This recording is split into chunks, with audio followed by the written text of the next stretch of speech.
I remember the warmth of home before everything changed. My name is Alex, and I once believed I was just a shadow in my family's world. My brother Jake was the golden child, the one who could do no wrong in our father's eyes. I think back to those days when my mother was still alive. She and I shared a bond that was unbreakable. She understood me in a way that no one else did. Every night, we would sit together in the cozy living room where the flickering light of the fireplace cast dancing shadows on the walls. She would tell me stories of resilience and hard work, instilling in me the values that would guide me through life. My father ran a successful business, a thriving enterprise that seemed to consume his every waking moment. His focus was always on Jake, the prodigy, the one who could charm anyone with a smile. Jake will take over one day, he would proudly declare, as if it were the most natural thing in the world. My mother would smile gently, but I could see the worry in her eyes when she glanced my way, knowing how much I looked up to our father. Then came that fateful day. I still recall the chill that swept through the house when my mother passed away. It was as if the warmth had been sucked out of our lives, leaving only an icy void. The sound of her laughter, the smell of her favorite lavender perfume, everything faded into echoes of what once was. Jake and I dealt with our grief in different ways. He withdrew, burying himself in his hobbies, spending hours in his room with music blaring. I took it upon myself to help my father, hoping that through hard work I could fill the void left by our mother's absence. I joined my father's business, thinking that my dedication would finally earn me the recognition I craved. I believed that if I poured my heart and soul into the company, my father would see me as more than just the backup plan. I turned down lucrative offers from other companies, believing that my loyalty and sacrifice would eventually pay off. Late nights became my routine, fueled by cold coffee and the hope that my father would someday acknowledge my efforts. But Jake, he was the opposite. He had no interest in the family business despite our father's constant nudging. "You'll understand one day, Jake," father would say, but I could see the disdain in Jake's eyes. He often mocked both me and our father, throwing around comments like, "Why would I want to work here when I can live my life?" His carefree attitude infuriated me, especially when I was drowning in responsibilities. 5 years passed, and under my relentless efforts, the business grew.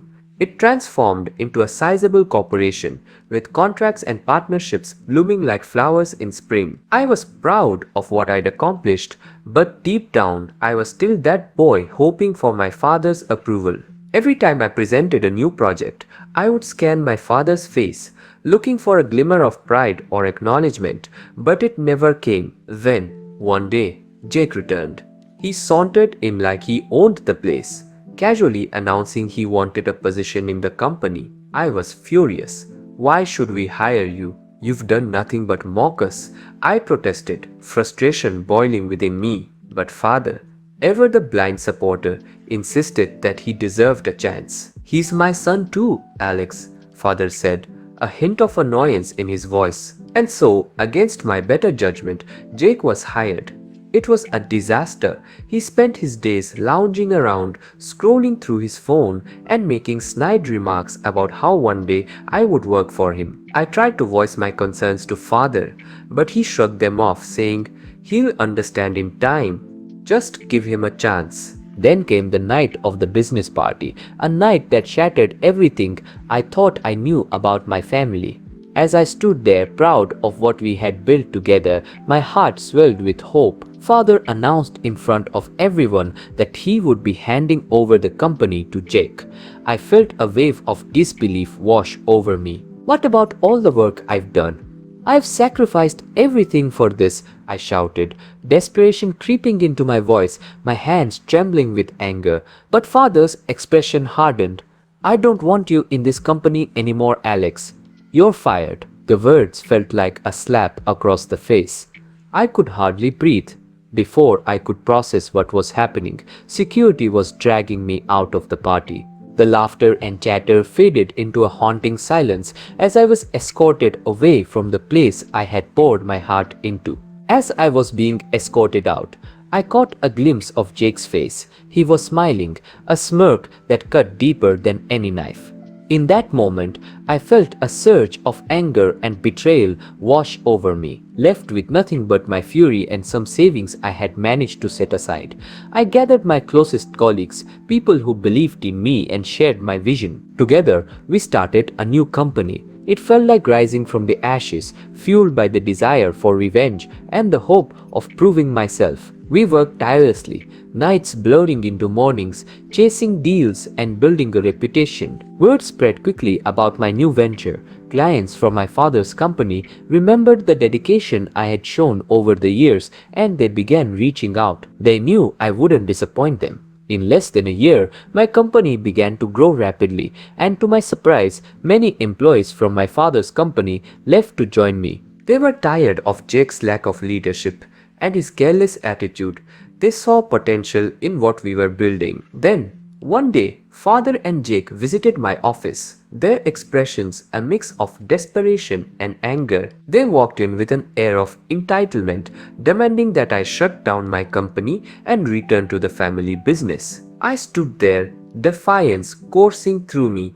"You're betraying the family," Jake sneered, but I could see the uncertainty in his eyes, the cracks in his facade. I took a deep breath and said, "I'm not betraying anyone.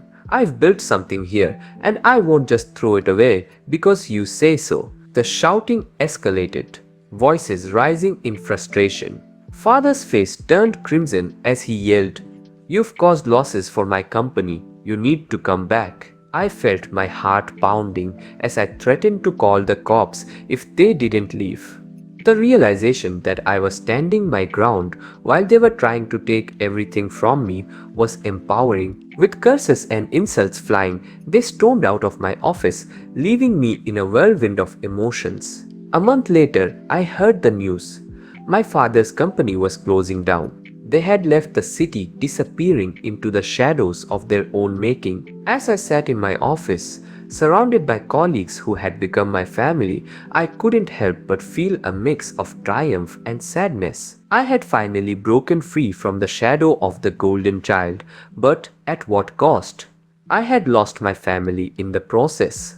In the end, I learned that sometimes the fight for recognition and respect comes at a steep price, but I had carved my own path, and for the first time, I felt like I was finally standing in the light. Thank you for listening to my story. If you enjoyed it, please like, share, and subscribe for more. Your support means the world to me.